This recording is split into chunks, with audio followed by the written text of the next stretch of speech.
Hi అండి, ఎలా ఉన్నారు అందరూ? ఈ వీడియో వచ్చేసి నా బర్త్డే రోజు అనమాట. చూసారు కదా పాలన్నీ ఎలా పొంగిపోయినాయో. నేను ఇక్కడ పూజ దగ్గర అంతా రెడీ చేసుకుంటే పాలు చూసుకోలేదు అనుకుంటా, నేను సిమ్లో పెట్టడం మర్చిపోయి ఉంటాను. ఈలోపు మా హస్బెండ్ వచ్చేసి ఈరోజు బర్త్డేనా, మన ఇంట్లో గృహప్రవేశం అని చెప్పేసి అడుగుతున్నారు. ఏమైంది ఏంటి అని చెప్తే పాలు పొంగిచ్చావు కదా అంటున్నారనమాట. వెళ్ళి చూస్తే పాలన్నీ పొంగిపోయి ఉన్నాయి. సో సిమ్లో పెట్టడం మర్చిపోయినట్టున్నాను, అందుకని చెప్పేసి ఇంకా పాలన్నీ పొంగిపోయినాయి అనమాట. తర్వాత ఇంకొన్ని పాలు వేసి సేమియా అయితే ప్రిపేర్ చేసి దేవుడి దగ్గర పెట్టేసి పూజ అయితే చేసుకున్నాను.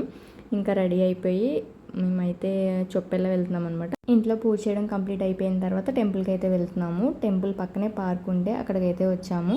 సో పుట్టిన పిల్లల్ని ఉయ్యాలో వేస్తారు కదా, అందుకని చెప్పేసి మా హస్బెండ్ అయితే నేను ఇంకా ఉయ్యాలు ఎక్కించారనమాట. సరదాగా అన్నాను. కాసేపు పార్క్లో ఫొటోస్ ఇవన్నీ తీసుకున్న తర్వాత చొప్పెళ్ళు అయితే స్టార్ట్ అయిపోయాము. అక్కడ నుంచి చెల్లి అయితే రావులపాలెం వస్తుందని చెప్పేసి అక్కడికి వచ్చామన్నమాట. సో వాళ్ళైతే వాడపిల్లి వచ్చారు, ఇంకా రావులపాలెంలో కలుద్దామని చెప్పేసి మేమైతే ఇక్కడ వెయిట్ చేస్తున్నాము.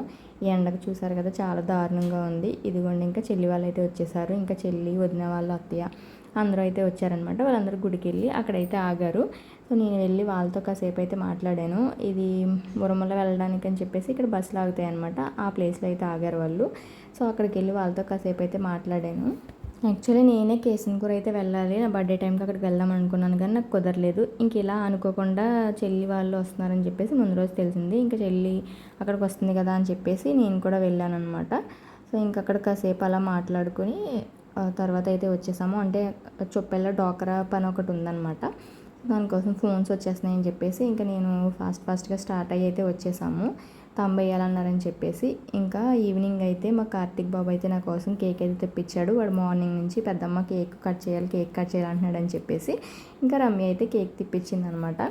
కేక్ మీద కూడా బిగ్ మామ్ అని చెప్పేసి రాయించారు. ఇంకా మా బుడ్డగాళ్ళు ఇద్దరు కలిసి నా చేత అయితే కేక్ కట్ చేపించారు, మా వేదమ్మని కార్తిక్ బాబు కలిసి. ఇంకా రమ్య ఫోన్ చేసి ఒకసారి అక్క ఇంటికని అందని చెప్పేసి వచ్చాను.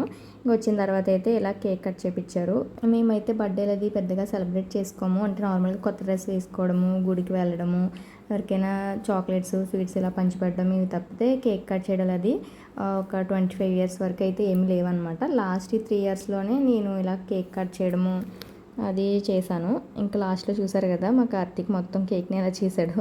ఇప్పుడు సార్ దాంతో ఆడుకుంటున్నాడు అనమాట. నేను వీడియో తీసి నేను యూట్యూబ్లో పెడతాను అని చెప్పేసి అక్కడ చెప్తున్నాను. కార్తీక్ ఇలా చేస్తాడని చెప్తాను ఆగని చెప్పేసి అంటున్నాను, అయినా కానీ పడతాను వదలలేదు. ఈలోపు మా చిన్ని మేనల్లుడు వచ్చాడు. తర్వాత మా చెల్లి వాళ్ళతో కూడా కొన్ని ఫొటోస్ అయితే దిగాము. ఇలా ఆ రోజైతే ఎండ్ అయిందనమాట. ఇంకా కేక్ కట్ చేయడం కంప్లీట్ అయిపోయిన తర్వాత మేమైతే తిరిగి రాజమండ్రి వచ్చేసాము. ఈ వీడియో నచ్చితే లైక్ చేయండి. Thank you for watching.